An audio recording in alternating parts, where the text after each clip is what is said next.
Hey guys, welcome to a debate show without an interesting name, where we discuss the origins of the universe, where we track the ancient journey us humans have undergone, discuss the historicity of religions, while all feeling uninspired to think of a creative name for a show. I'm your host, Nick Duncan, and today we're going to be discussing the most black and white classic question of them all: does God exist? Here with me, we have a panel of theists and atheists that hopefully won't have strangled each other by the end of this. First off, I have Animating Rebel here. He is a college student studying philosophy. Would you like to tell us a quick little bit about yourself, Animating? Just a second. That was intended.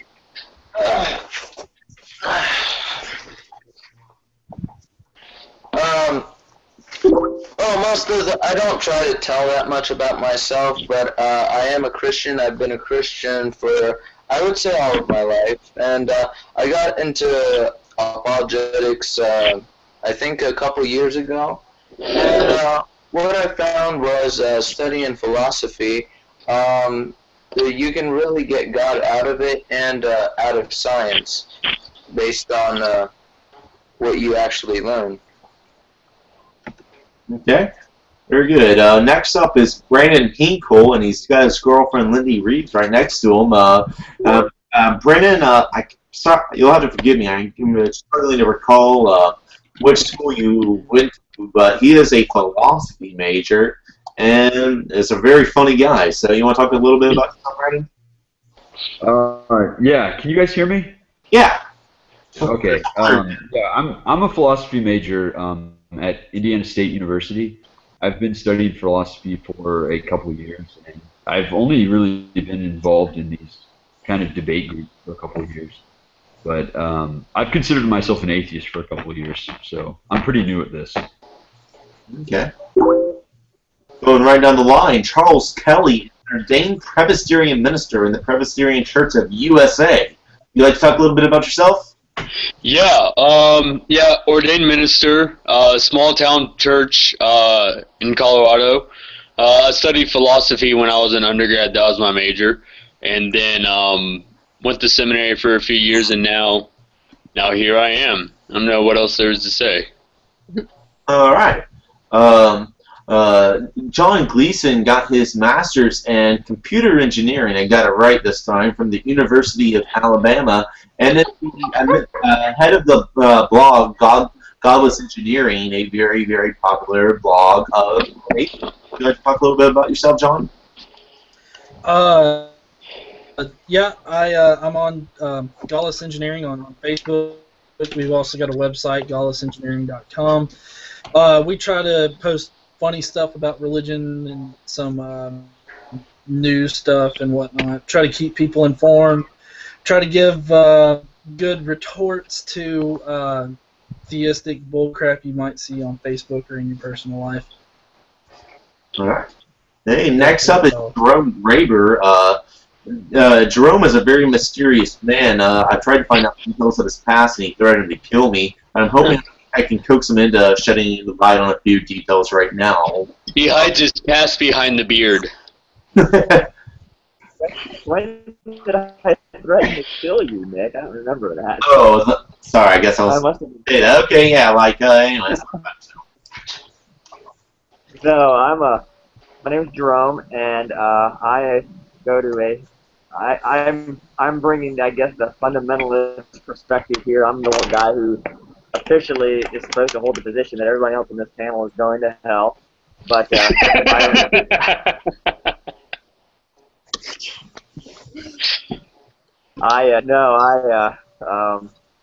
I'm the old man of the group, so we'll see how I do.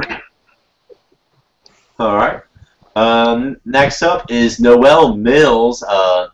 Noelle is actually the sister of my regular co-host, Max Mills. She currently studies at Abilene Christian University. Would you like to tell us a little bit about yourself, Noelle? I'm studying English and biology. I've never actually been on a debate by myself before, so it'll be interesting to see how this goes. But I'm excited. I don't know. I'm atheistic, obviously. from the subtitle, but. All right. Glad to hear it. So, guys, that's our panel. In case you didn't know, again, I'm Nick Duncan. I'm one of the regular hosts of a debate show without an interesting name. I'm an atheist. I go to Kennesaw State University to study history, so there you go.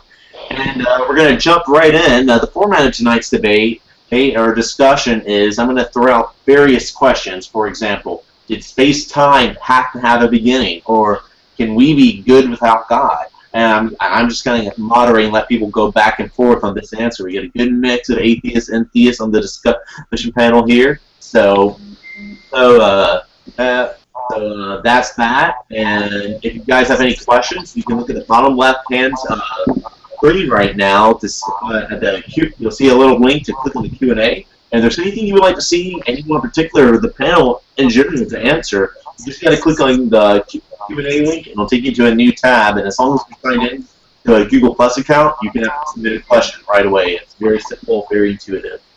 So yeah, that's going to be the rigmarole tonight. And I'd like to start this question off with, I hope he forgives me, Brandon Hinkle. You're going to be the first one to speak. Brandon, do you think that we can be good without God? Am I unmuted? Can you hear me? Yeah, you're fine. Okay. Oh gosh. Yeah. I mean, I don't think objective I mean, if you're going to ask if this is going to go into objective morality versus subjective morality, I don't think you need a God to have objective morality. I don't think we do, but I think according to our own standards, we can be good. Which. All right. Animating, what are your thoughts on that? Oh, question first. Would it be easier to call me Annie or AR or something like that? Animating seems like... Eddy? I don't know. I'm going to call you Wombat. His name is now Wombat. You heard it here. All right, so Wombat, what's your thoughts? Can you be good without God? No. I actually wrote a whole blog on this, but basically what it goes down to is whatever you say is the standard of good, you're not going to get objective goodness without it, because whatever you say your reason for goodness is, like it's the best, it's good for well-being. Well, you always ask the question, well, why is well-being good? Or it helps for survival. Why is survival good? It doesn't seem like without a God you can have like a reason-giving force that it gives you an ought to do something. Oh, okay. Well, what about how Hitler? He was pretty tight with God.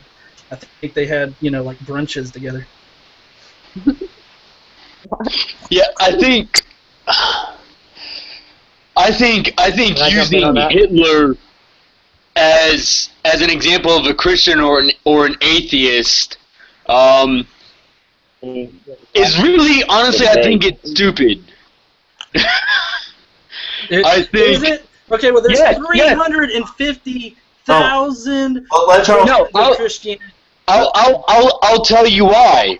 Because it's not entirely clear what Hitler's religious beliefs are. Because, yes, he made references to the Christian God in his speeches, but he also mocked Christianity as being weak in his personal writings. Well, in addition to that. So look, I'm not saying, oh, Hitler was an atheist. Atheists are evil. I'm just saying maybe we should refrain from referencing Hitler in debates like this when it's unclear what his actual position was. Yeah. I would say because the Where do you mock Christianity? All right. I'm going to jump in on this. I think there's a general rule that the first person who brings up Hitler means they automatically lose. I just like to point that out. The second thing I'd like to say is that I think it's very obvious. We all, at least I know people who claim no belief in God who are clearly very good people. So the question, can you be good without God? I think the answer can anyone hear me? very clearly is yes. I can't hear but I think the more important question is can you give someone a reason why they should be good without God? And that's quite a bit of a different question. Clearly, there are lots of people who are good people who don't believe in God, but do they have can you give someone a reason why they should be good, even if and that's a lot more difficult that is a much more difficult proposition to get to from a purely atheistic materialistic point of view. Right. Let me cut in right quick. Just joining us now is Kevin Rice. Kevin is a Catholic and a philosophy major graduate. Kevin, would you like to talk a little bit about yourself right quick? Kevin? I can hear your mic going, but I heard your voice a few seconds ago, but I don't hear you now. All right, we'll come back to you. Just type something in the chat whenever you're ready to introduce yourself. Noelle, you were about to say something. What's on your mind, girl? Well, I actually lost it. What was the last thing that you said? I lost my train of thought. It seemed that you were saying that you can't really convince someone of a reason. Okay, sorry, yeah. I was going to say that we all have a reason to be good, and the reason is society. I mean, if you look back at, like, altruism, you can trace the evolution of altruism, the evolution of selflessness or goodness. And I mean, look at baboons and etc. So we see this thing develop, right? And the reason we are good now, even though it's not consciously, the reason we are good is to get along with the group. You follow the rules, you get along with the group. And that's what that's about. I mean, everybody has a reason to be good. It's an evolutionary reason. That's all. That's great for the people. That's great for the people at the bottom of the societal totem pole. But how do you tell the people who, to use an example from news very recently, how do you, from a purely evolutionary point of view, tell that he can get his son out of prison for committing, who was just in the news, his son committed a rape and he got out with just community service. That is a rich and famous person in the local college town. From an evolutionary point of view, that's bad for the people at the bottom, but without an objective... With evolution... Well, society, I mean, you have a very difficult time telling that person that what he did was wrong from a purely survivalist point of view. And that's great, but if you look at evolution, I mean, your offspring are going to come over everything else, right? The group is important for survival, evolutionarily. Your offspring are the most important to you, and that will always be true. I mean, that's just something that's always going to trump the society. You know, they call it social exchange. That's my point. Yeah. And that's my point. From a purely evolutionary point of view, you would have to say the guy who is rich and powerful enough to get his son out of prison for committing a crime like that was doing, from a purely evolutionary moral point of view, you would say that, yeah, that's what he should do. If you're rich and powerful enough to get your son out of serving jail time for committing a crime, it makes sense to do that. But that's not what most of us would consider to be moral. That's a long. That has nothing to do with evolution in the slightest sense. All right, yeah. That has nothing to do with evolution in the slightest sense. Can I ask a question? Sure. John, did you want to expand on what you're saying about how that doesn't make sense about evolution? Well, it doesn't have anything to do with evolution. Tell me exactly how you tie that to evolution. There is no evolution in that scenario. Now, if you wanted to actually expand on that and say rich people who can get their kids out of jail on these bad charges, and then all of a sudden all these rich people are getting their bad kids out, and so therefore when their kids grow up they are even worse people, and then they are rich enough and they get their kids out and their kids are even worse people. That maybe you could tie to evolution, but the simple fact that a rich guy is getting his son out because he's being a father, me personally, I don't think he should do it, but that's how I see it. Let me interject. Let me interject right quick. Jerome, Animating's been waiting for Eddy's been waiting with a question to ask, so I want to let him ask it right quick. All right. just for those who are saying that evolution can explain it. Alright, so rape may enhance the survival of a species, but does that make rape good? Should we rape? Killing the weak and handicapped, that may help improve the species and its survival, which was Hitler's plan, but does that mean the Holocaust was a good thing? I was not saying that societally we should live in accordance to natural evolution in terms of like, okay, let's just kill. I mean, clearly there are societal rules. What I'm saying is the reason why we have morality now is because of evolution. That's what I'm saying. Well, you're confusing epistemology with ontology. We're not concerned about how we know morality exists. We're concerned with how we know something is objectively moral. Like, I mean, why is I don't think anything. something I don't think. objectively right or wrong? I don't think there is object. I don't think things are objectively moral. And I might just They're not. Brandon, and can I get your thoughts on how do you tell if something is objectively moral or not? Wait, sorry, I couldn't hear what you said. Can you repeat it, please? They're just making the distinction on and how talking about how to tell if something is or is not objectively moral. What are your thoughts on that? How do you tell that? Well, I agree with Noelle that I don't think there is objective morality, but well, I think something about what he said about evolution is a bit of an is-ought fallacy. I can't remember exactly what he said, but animating. Do you remember what you said about evolution? Just a second ago before you responded to what Noelle said. I don't remember exactly what the example he used was now, but he was saying something about like using evolution as a moral system, kind of like killing the weak and stuff because of evolution, which is not that's not what I was saying. But okay, I want to tie back in now. We haven't heard from Charles. Can I hear from you right quick, Charles? Yeah, I'm of two minds on this. On the one hand, is morality possible without God, hypothetically? Yeah, I think, I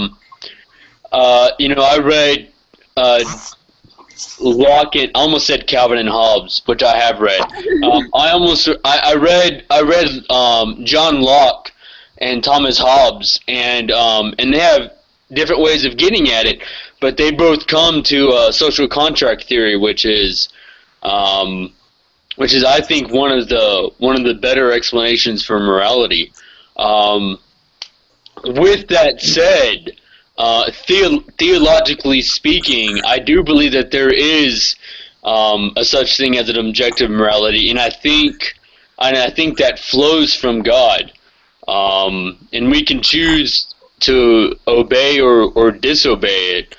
But I think once you get into the specifics of objective morality, things get kind of sticky. So that's kind of where I stand on that. Okay. And now John Gleason. Also haven't heard from you in a while. Can I get your spiel on this now? Okay, from the theists in the room, I would like to know whether you consider, say, like a 30-year-old man sleeping with a 12-year-old girl. Is that objectively moral or immoral? Okay. Jerome, you want to answer that? I see nothing wrong with that. No, I'm playing. I totally don't mean that. Jerome, you want to answer? Is that the question? Is that objectively immoral? Yes. I'm sorry. Okay. Is that objectively immoral? And why?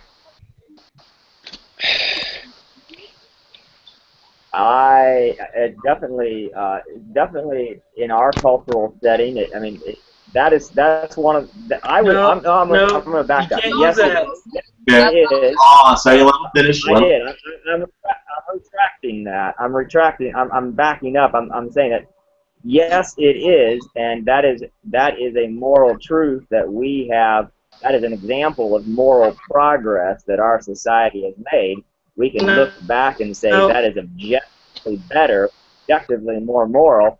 And the fact that we can say this is objectively better, and the people who didn't recognize that were objectively and morally inferior, is evidence of the fact that morality is objective. If morality is not objective, then you have no basis on which to say there's anything wrong with that. If our society and their society are just two different social constructs, then there's no basis on which to say they were wrong and we're better. The only way we can say we've made moral progress in saying a 30-year-old should not marry a 12-year-old is on the basis of objective morality that's true regardless of whether or not society recognizes it. If morality is only based on what society recognizes, then we have no way to say our morality is better than their morality because we now say that's wrong. That's a very clear example of how our society has made moral progress, and moral progress can only happen if societies can be wrong about morality. All right. And the only way societies can be wrong about. All right. Okay, that doesn't explain shit. I'm just gonna let y'all. I'll tell you why. Hold on 1 second. I just want to let y'all know. I'm gonna let John wrap it up here, and then we're gonna move on to our next question. Okay, John. I'm going to tell you why you were completely wrong about that, okay? Because if it changes over time, who is to say that right now, in this instance, we have a perfect sense of morality? If they were wrong back then you could be wrong now. So you can't say that that's objectively immoral because it could change sometime in the future to where it's completely fine, back like when the Romans practiced it. So Well, that you can't say that it's objective.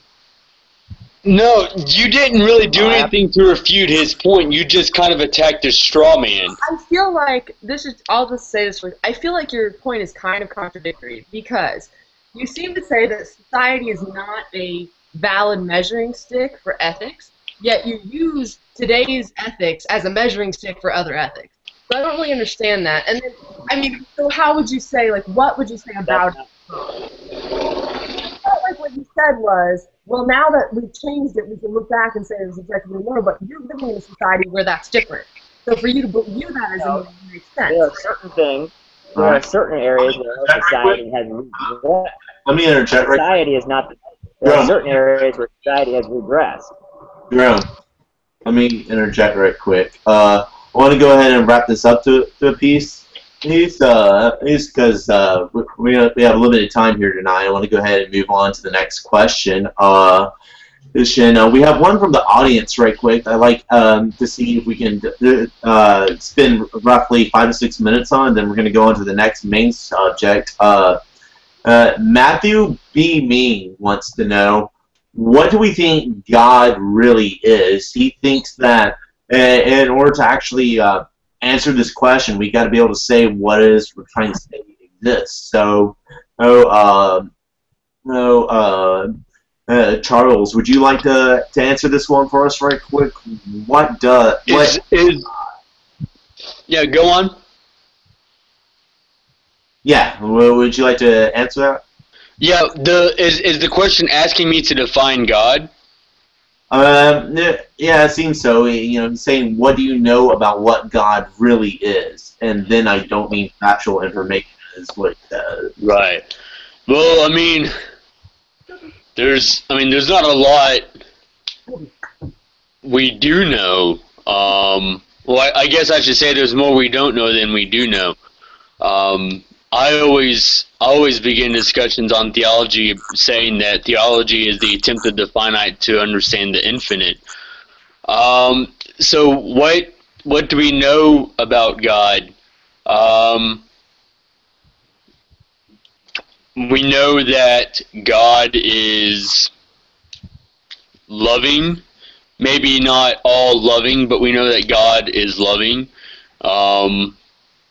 We know that I subscribe to the idea of panentheism, which traditional theology says that God is in a pocket kind of outside from the universe. I think the universe in reality as we know it is an extension of God.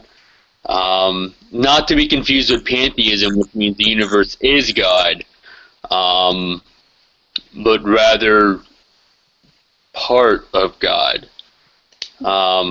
That's kind of a big question to answer quickly. I've read like 15 books trying to answer that by themselves. So, All right. Brandon, what would you say God is? And after Brandon answers, we're going to move on to our next main subject. Oh gosh, I didn't know. I didn't know this question was really applying to atheists. I guess it's an interesting thing to hear, like, when someone says, I guess I don't believe in God, or, I'm not really convinced by the evidence for that. What is it that they're saying that they're not convinced? Well, I mean, I really haven't seen any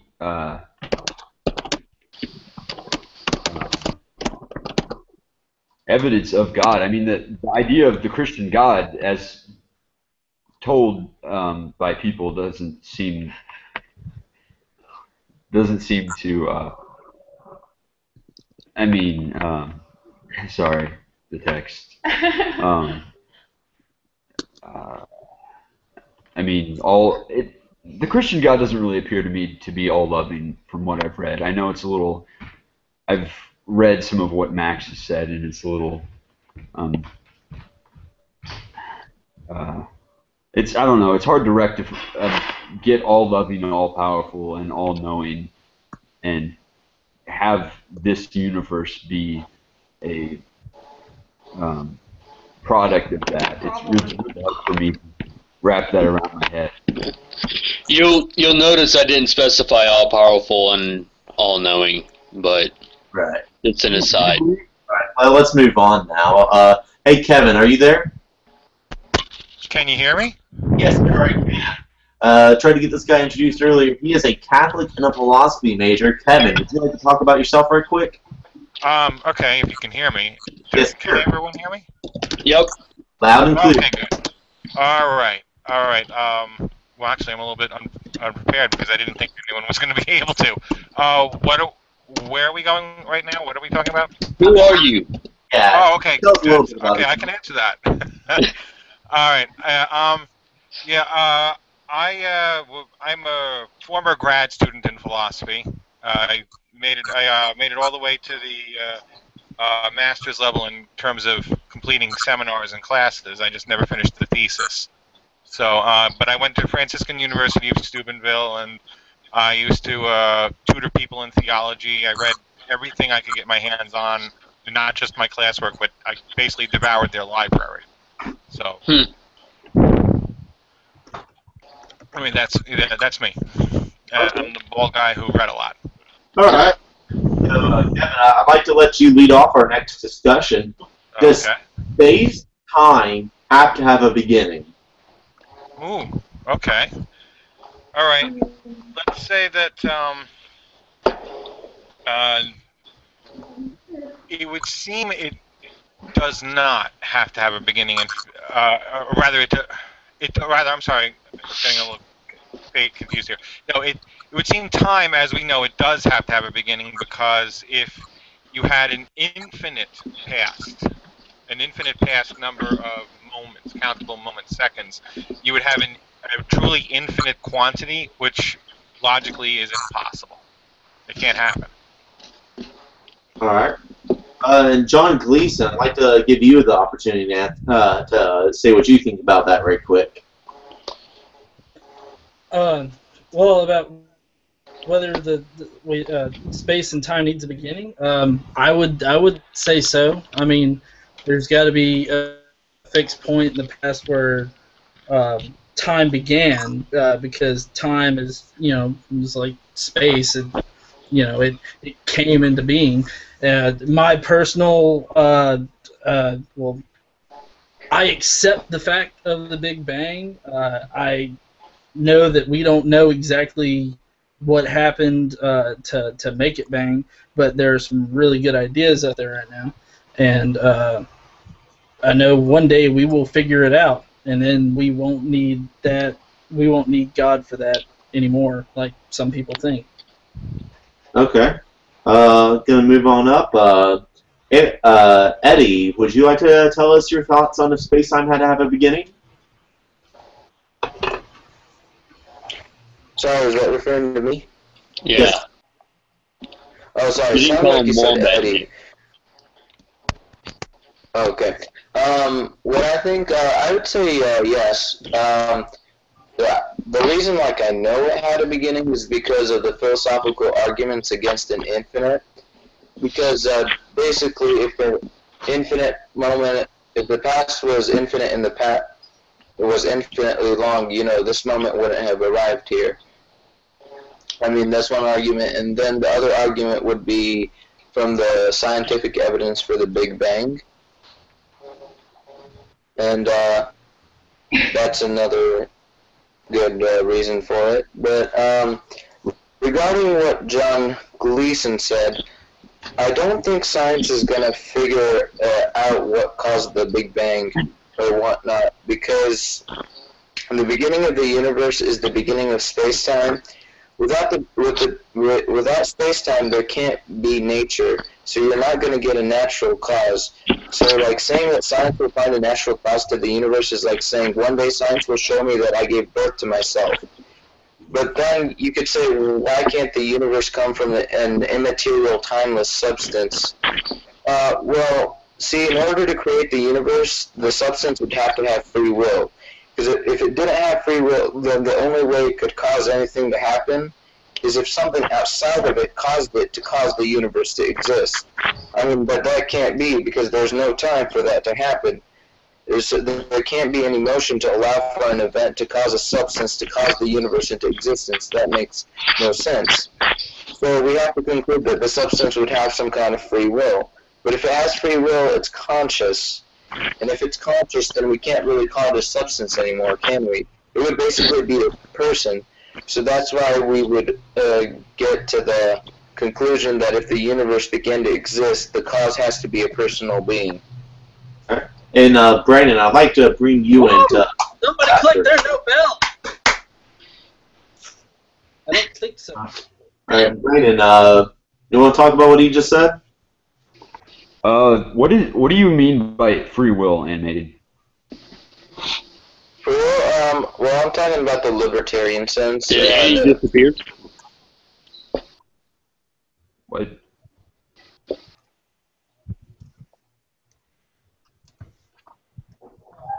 Sorry, come again?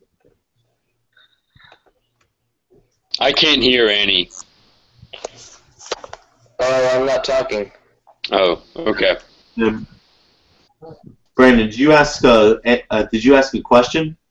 Yeah, I asked what he means by free will. Yeah.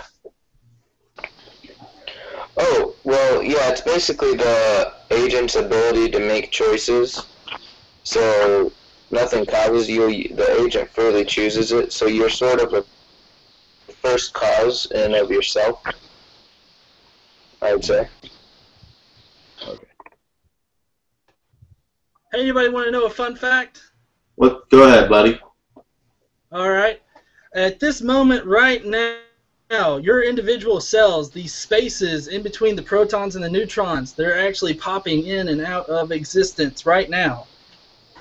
So particles are being created out of nothing and then disappearing again. And they do it, and that's actually most of what mass is, if I remember correctly. All so stuff does form out of quote-unquote nothing.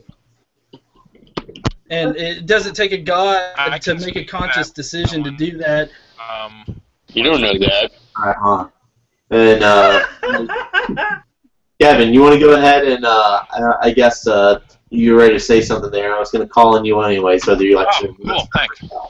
Yeah, virtual particles don't form out of nothing per se. What they come out of is the ambient energy of the vacuum. It's a vast quantum field that permeates all of space. It's really not nothing.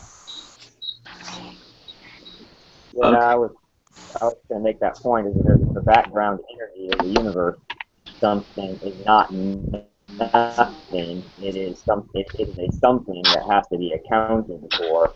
That has absolutely nothing to do with the idea of something from nothing. That's either a red herring or just a scientific misunderstanding, because particles do not come from nothing.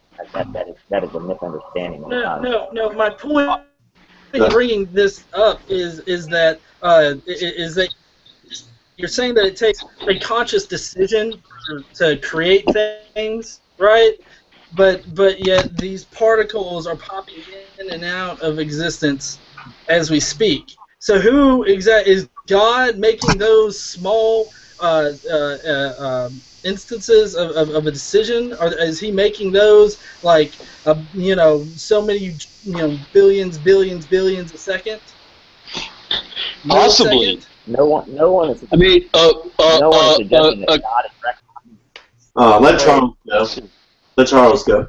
Yeah. I mean, a classic part of at least Reformed theology, which is the tradition I'm most familiar with, holds that that the universe is sustained through the continual creative power of God.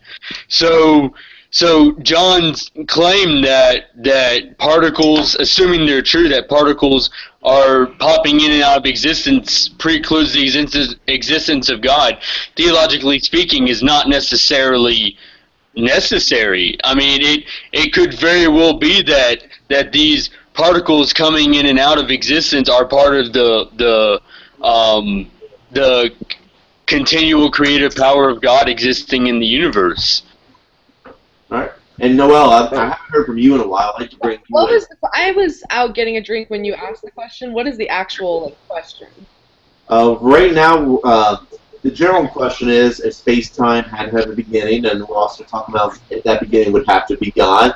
And in particular, the subject right now is if particles, if quantum mechanics shows that something can come out of nothing. I mean, yeah, I think quantum mechanics does show that. Definitely, I would say the universe has like an original point. I think they say like 15 billion years ago. So basically, I mean, if you like look in quantum physics and stuff, they have explanations where they talk about if they trace kind of the universe to the past based on particles, basically trace particle paths to the origin of the universe. They'll basically come to a point where the density of matter is increasing and all that stuff, but the radius of the point becomes zero. All the points of the particle time paths converge at a point which is zero, but has a huge amount of mass and all that stuff. And they say that in that moment that the amount of mass and density in a single point could have created the Big Bang, and that's like the quantum physics explanation for that. I mean, that's not super scientifically explained, but I don't have my notes or anything. But basically, yeah, they say that if you trace all the particles back, you can trace them to a certain point where they all converge in a place where that would have been infinitely dense and have infinite mass, not infinite, but large amounts of, and basically no space and no radius. So the energy in that point created the Big Bang, is what they say. And I think that that makes sense. All right. I'll let the atheists kind of get the last word on the morality subject, so I'll let the theists do it this time. Any one of you theists can volunteer and I guess talk about if what Noelle just said is a plausible hypothesis. Oh, okay, I'll do it. I didn't quite hear what you said before you talked about the particles getting together in a tight space. What exactly were you saying? I was talking about how the I don't know, I guess the technical term, but the physicists who trace back like particles to their beginning, they have a way of tracing it back to the origin of the universe, like individual particles and individual timelines and stuff like that. When they do so, they can find a point of convergence where the density and mass would have been massive, but the radius would have been zero. And so in that point, it's kind of hard to explain, I guess, if you don't understand quantum physics, but in that point, it would have created the Big Bang. Okay. That's like the modern like Hawking's quantum physics theory of the origin of the universe, and I think that that makes perfect sense, and to me more sense than what if there's just some magical entity doing all this? Well, right now, I'm really not understanding what you're saying, but does this like exclude time having a beginning though? No, 15 billion years is the estimated beginning for quantum physicists. Then I don't see how particles could come together to form a Big Bang if there's no time. No, I'm not saying that they come together. I'm saying when they trace the timeline of the particles back to the origin. I'm not saying that necessarily particles are coming together because they were at the beginning, they were together. So we're tracing them back to that point. Does that make sense? Maybe I wasn't expressing myself well. We're not saying that the particles are all coming together. We're saying that they were together, and we could trace back to that point. Alright. But, I mean, I'm not exactly sure how that explains them coming out of nothing. It doesn't know what I mean. explain coming out of nothing, I guess, but it kind of just explains, like, there was some point, just like dark matter and stuff like that, where we don't fully understand, but there was a point where everything was kind of all in one place, in no space, right? And from that, everything, you can trace it back to that point. So they're saying that there was a Big Bang, and that you can trace it back to that point. I think you need a way more advanced understanding than I have of quantum physics to understand why they existed in the first place. But I've read some articles about it, but it's kind of a mistake. But either way, I mean, we've seen that particles can spontaneously form and spontaneously not form. So I think, like, that doesn't necessarily need another explanation, because even like John said, it's something that can happen. I mean, we don't know why. Okay. Oh, okay. This is going to be the last thing, and then I'm going to move on. Alright, well, I would say that, okay, I would have no problem with some quantum explanation of how the universe expanded. But, I mean, ultimately, if space-time did have a beginning, you're ultimately going to have a first cause. Now, about particles spontaneously coming into being from quote-unquote nothing, but, I mean, that's not true. They're coming into being from a vacuum, which is energy. Now, do these particles come uncaused? Well, there's no way to tell, because it's impossible to say that something's uncaused, because you don't have the full knowledge of the system. Now, there was an interesting experiment done. For those of you who have studied quantum mechanics, you probably know this. There was a bubble slit experiment that showed that particles, really tiny particles, behave like a wave of potentialities. And when you place a measuring device or an observer, it collapses that wave and it turns into an actual particle. So what it shows is that when you observe something, that's when it really comes into existence. Yeah. And that's how I would argue is causing some of these particles to form. Right. Ultimately, so. Yeah. With that, we're going to take another question from the audience right quick. Dennerlucum, it's more of a statement, but I'm just going to let us kind of discuss it right quick, and I'm going to let Jerome talk about it. Infinities are easy to exist, Dennerlucum says. The ratio of a circumference in its diameter of a circle, every asymptote ever, just because something is logically impossible, doesn't make it actually impossible. So I guess he's using that as evidence for infinite. Would you like to talk about that, Jerome? Sure. The ratio of a circle is an irrational number, but it's not an infinite number. I don't understand. I think there's a fundamental misunderstanding of that. There's an irrational number is not an infinite number. They're not the same thing. Yeah. I don't know how much more to say than that. I mean, the ratio of the circumference of a circle is not an infinite number. It's a number less than 4. It's irrational. It's an irrational number, but it's not an infinite one. Okay. Is there something more to that? Is there anything more to that I'm maybe missing? I would personally agree. It's pretty much as open and shut as you just made it out to be. Unless, would anyone else on the board like to respond to Jerome, or are we ready to move on? I'd like to comment just a little bit on the general idea of infinity. I don't approach it quite as philosophically as some of the other people do here. I think it's possible that the universe. I don't fully comprehend some of the philosophy behind the idea that the universe couldn't have been infinite. I just stand by the fact that science now finally, science up to about 1940 told us that the universe was infinite, and that was seen as being contradictory of the religious claim that we've had for thousands of years that the universe had a beginning. And science now agrees with what Christianity has taught for since its beginning, that the universe does have a beginning. So I'm glad to see the secular world coming around and figuring out what's really going on there. So, All right. that's all I can. With that out of the way, we're going to go ahead and move on, and now we're going to be talking about if the design in the universe is enough to infer a designer. And basically, what I would like to start off by asking, I'd like to ask Brandon this, if he's ready.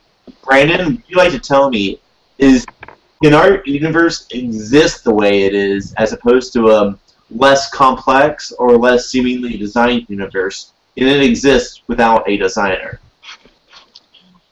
Oh, I think so. I mean, especially the Christian God. I don't think this universe is evidence of a all-powerful, all-knowing God. I mean, there's a lot of bad design and a lot of things that aren't evidence of a all-knowing, all-powerful God. Can you guys hear me? Yeah. Perfect.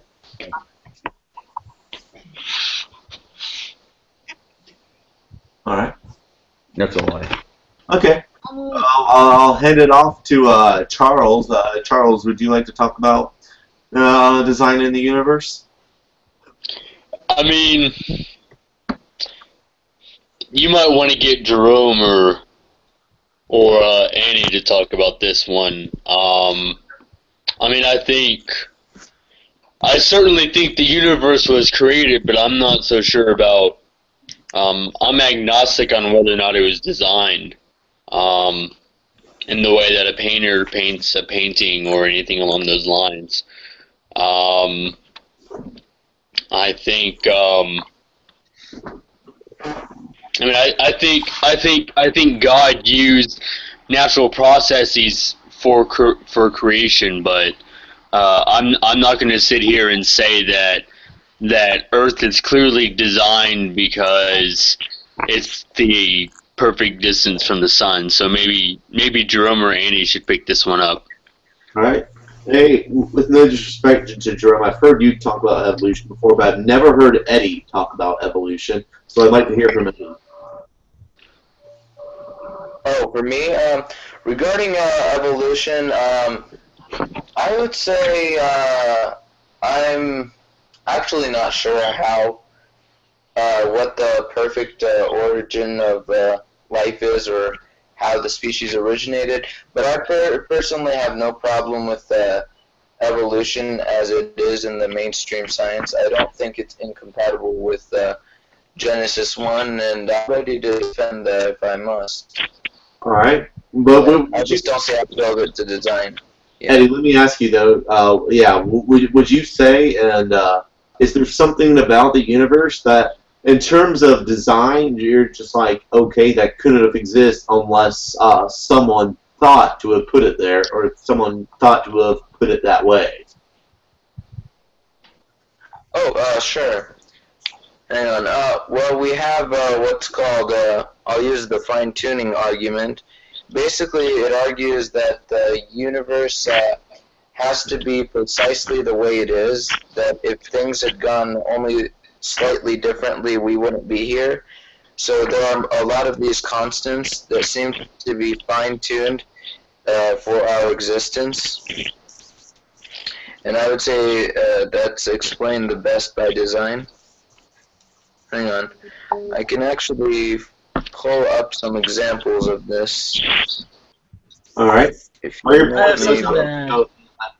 Actually, yeah, I have like 2 things to say about this whole thing, but I can wait till whenever. wait, okay. I'm gonna let John go. Then you're gonna come back with your examples and such. Then we're gonna hit it. Literally, physically, we're gonna hit it. Okay, John.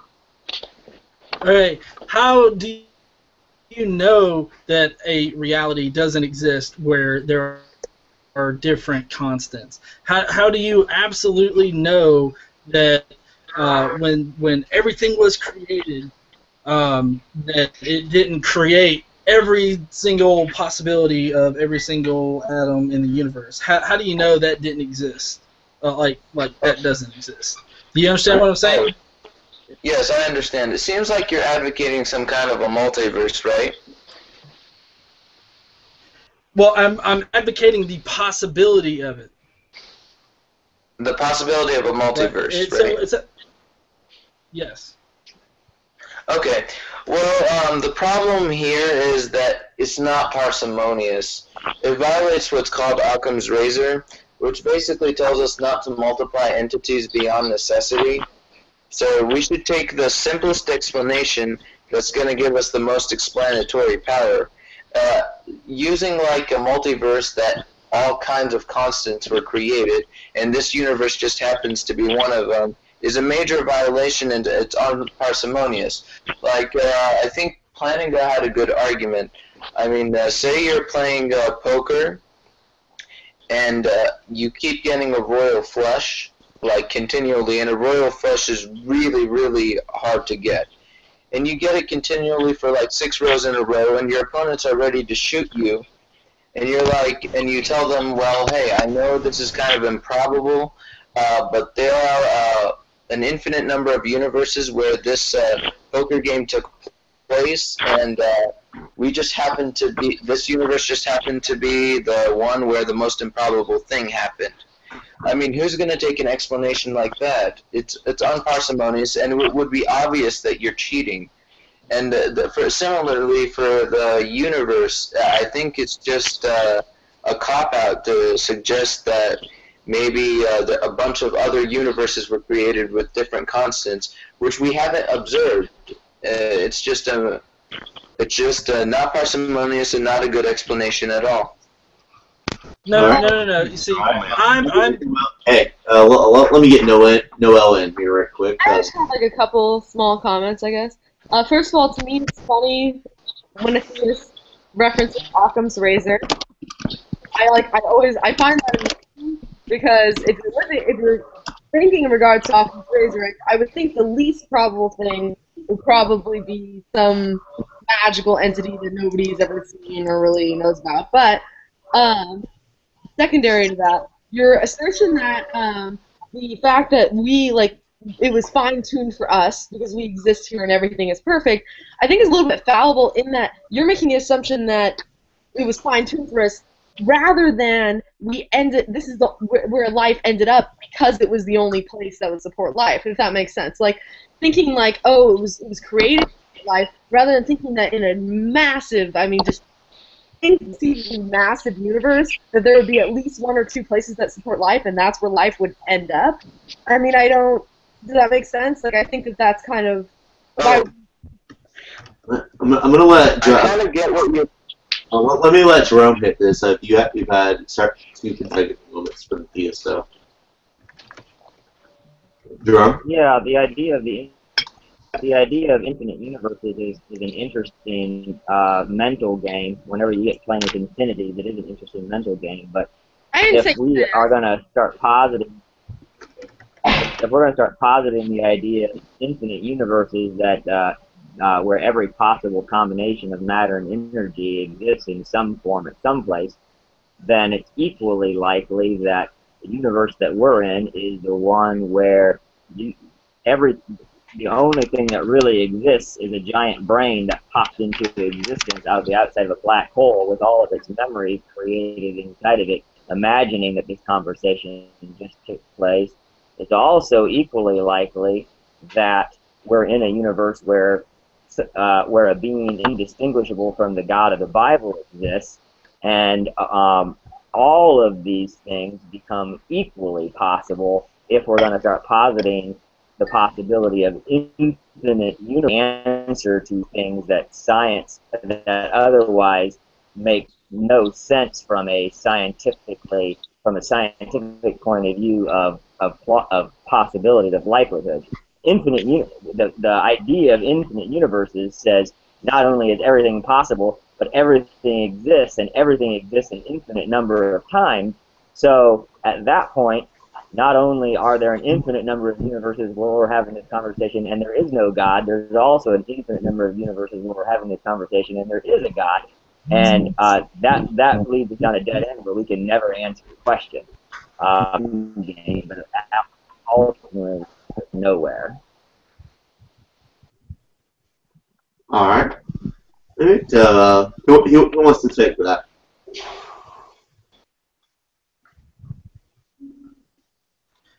Oh, well, here, I'll do it. All right. You have yet to prove God. So you can't say that there would be universes with God in them and universes with him out. What is? God would have to exist, outside spaces. So I mean, it would be one God for all of them. God either exists or he doesn't. So you wouldn't have parallel streams of existence where one God exists, one doesn't. Is my point. So that's a little fallacious. It's not good reasoning. There are other visions of God. A pantheistic God. For Hey, Jerome, let me Kevin hit this. I've been for a while, okay? Sorry. A couple of points that I can bring into this. All right. Go ahead. Okay. All right. The first point that I want to bring in is I want to go back to the Occam's razor thing, parsimony. The thing that makes something probable, according to that, is not how it subjectively seems, whether it's a magical entity that is a cause, or whether it's an infinite number of things that are an effect. What parsimony speaks to is the number of causal, the number of explanations and entities that you need, whether it's one or infinite. Second point is that I wanted to comment that atheism used to have a very useful and admirable way of approaching these questions, and that was, look, you haven't proven it, it's not empirical, show that it exists, or I don't have to believe it. And when fine-tuning of constants comes up, and then an infinite number of universes comes up as an alternative, we're now outside the empirical. We're now outside science, and we're now in one form or another of Never Never Land. We're no longer in that noble area where someone can say, "Well, prove it." Now you're off. All right, and we're about ready to get to a wrap here, guys. But Noelle, I'd like to let you go ahead and respond to what Kevin said, and then I'll close this out. Noelle, you're muted right now. Good. I missed part of it because I was peeing. But I heard him talk about Occam's razor. I didn't hear the end of Occam's razor, and I just got back, so I maybe missed like 90% of what he said. All right, I'll let him go ahead and repeat it right quick. Just kind of do a brief summary if you want. Kevin? All right, Kevin, Noelle was going to respond to what you said, but she kind of missed it. Would you like to give a brief reiteration of what you were saying about Occam's razor? All right, I guess he's having What he said right now. I'll pretty much reiterate it for him, and someone feels I didn't fairly represent it, they can cut me off and do me better.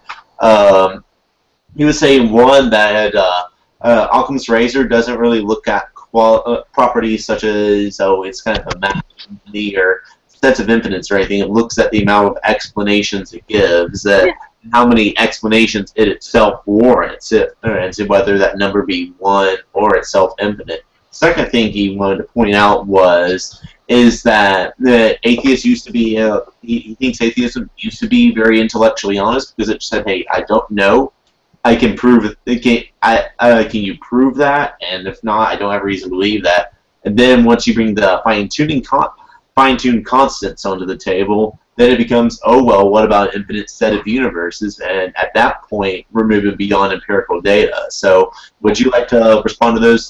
Yeah.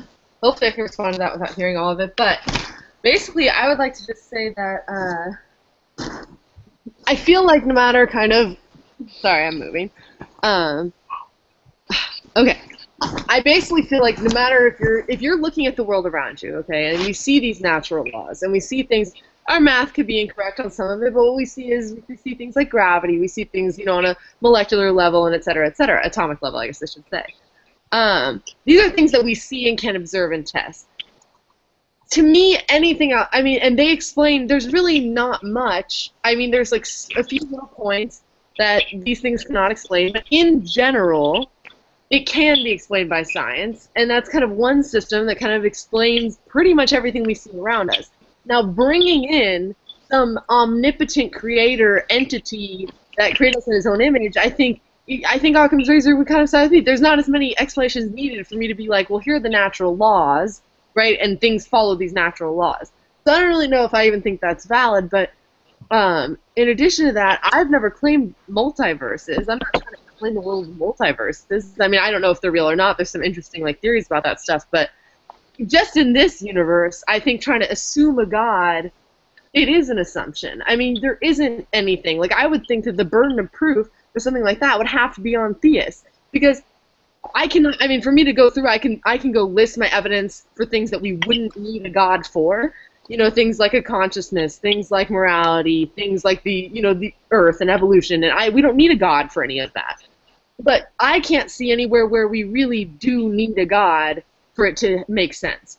And so if we don't have that gap where it's like, oh, we need a god for this thing, then I don't understand why or how you would assume a god. Of course you can find little things that are like, oh, maybe it's a higher power, and that's great, but the burden of proof is on theists, because I'm not claiming that there's some magical entity making shit happen. I'm looking at the world around me and explaining with natural laws that have been tested. So if you're going to claim that there's something totally outside of this natural laws just creating everything, first of all, yeah, the burden of proof is going to be on you. Second of all, when you claim, oh, God works through nature, well, if you believe in your God, God created nature. So every law you see around you is something created by him, and you have to question, why would the processes be so complex and be so confusing for people who try to believe in a God? Why if a God exists, would he not create, an earth that was just, and then create all the animals he wanted, and create people, and make it very clear what happened, rather than have this really weird process of the Big Bang and millions and billions of years, and then people evolve over time from cells, and it's I don't really get, to me, I don't really understand if you're claiming omnipotent God, why that would make any sense at all, really. All right, and Eddie, I'll take this one to you right quick, and then if you just want to talk about what's said.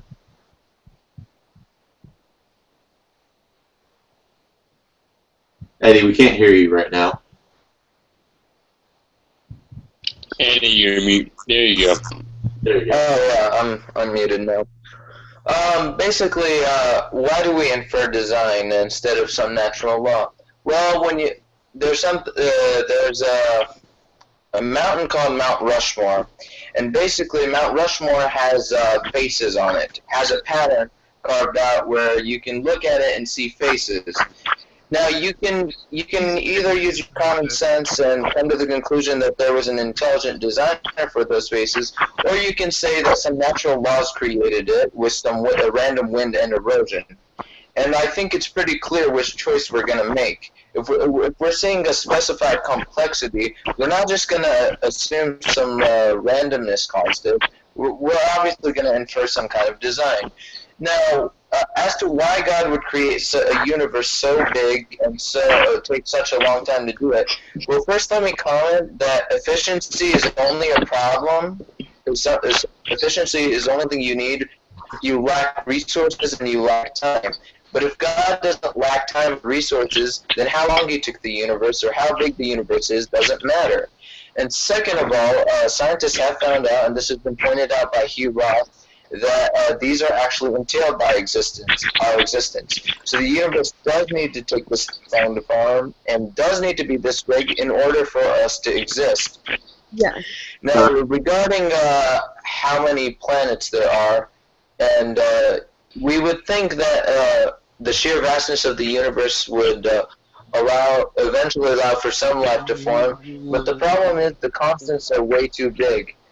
I've actually calculated the number of planets, or observed planets scientists say there are. I looked it up, and it's not even close to the amount of degree which fine-tuning is. It's still going to be highly improbable that life is going to form.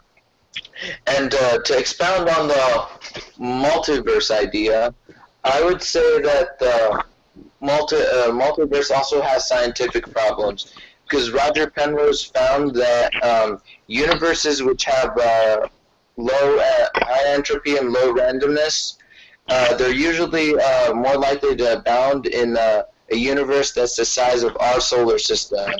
So when you actually increase the number of universes, the improbability of our life forming also increases.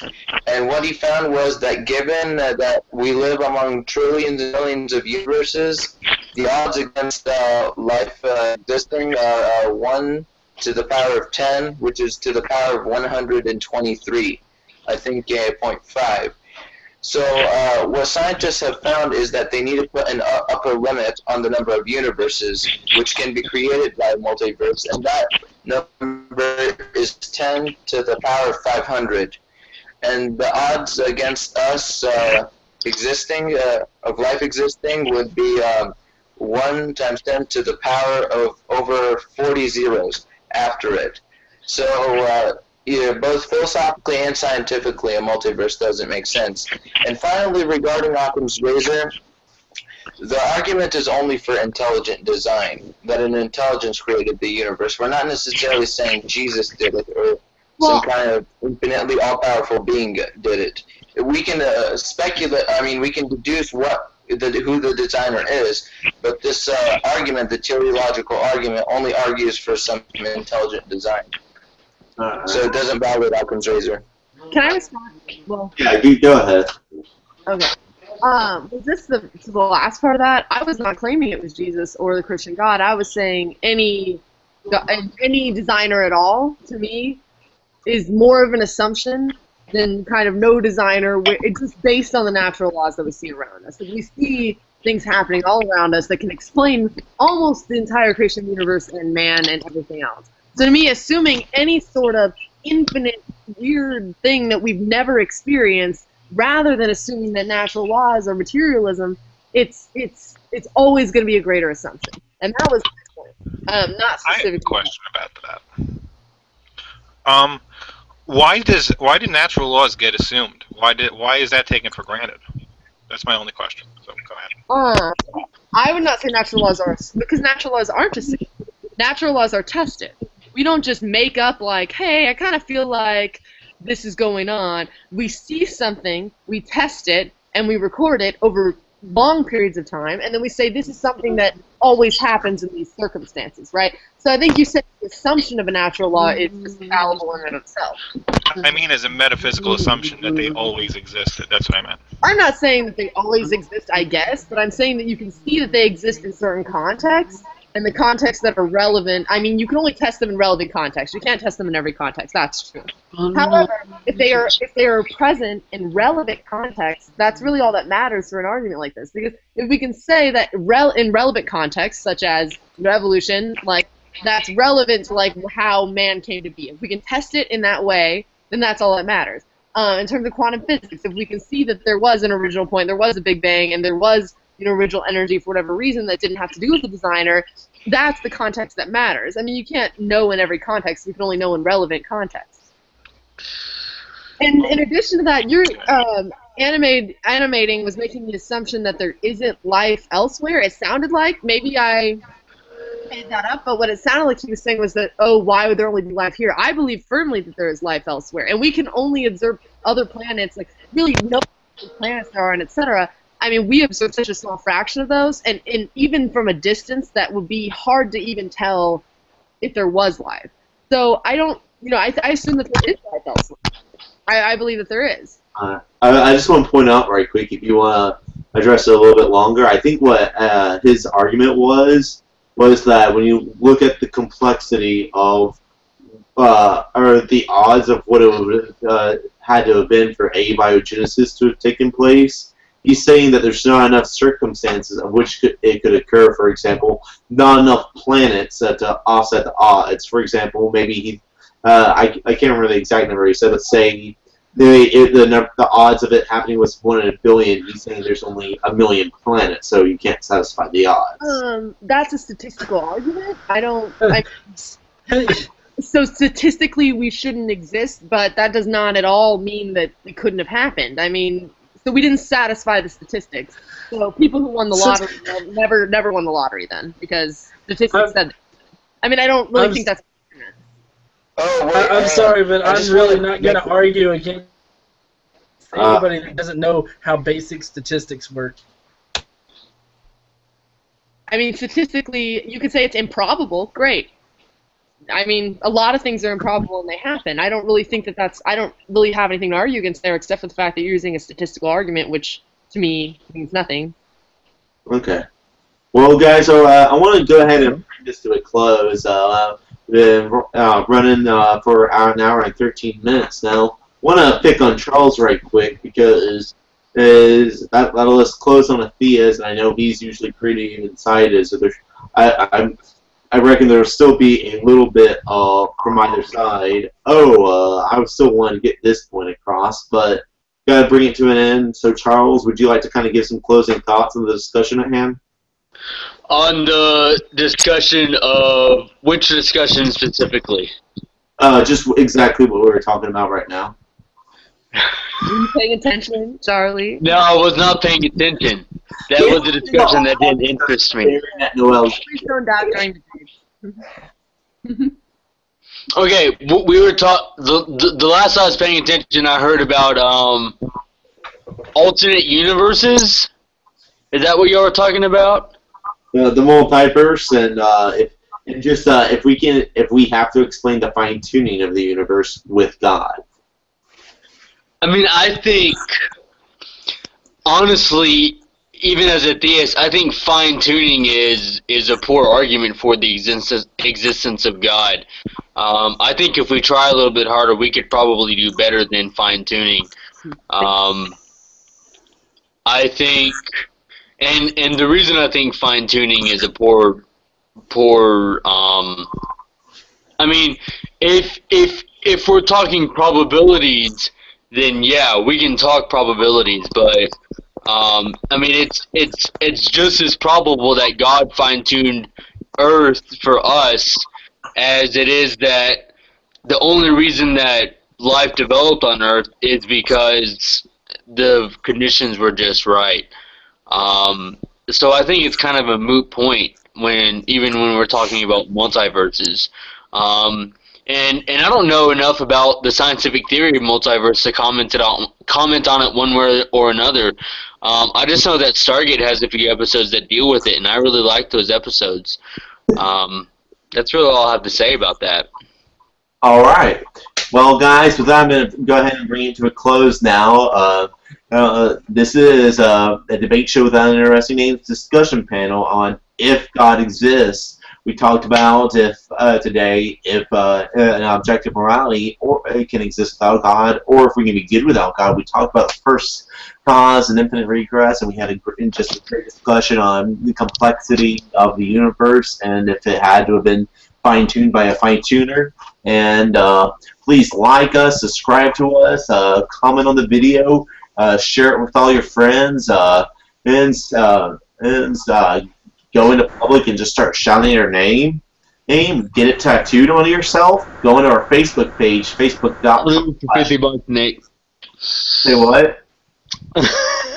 Nothing. Go on. Yeah, I don't know what this guy's problem is.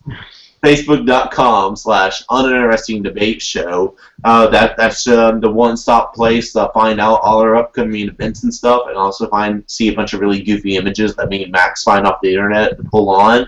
And make sure you're here for on June 3rd. Max Mills, my co-host and a Christian, is going to be having a discussion with the famous atheist Aaron Ra on various aspects of religion, both on the is religion true sort of thing, and as well as kind of the more social circumstances. So be looking forward to that.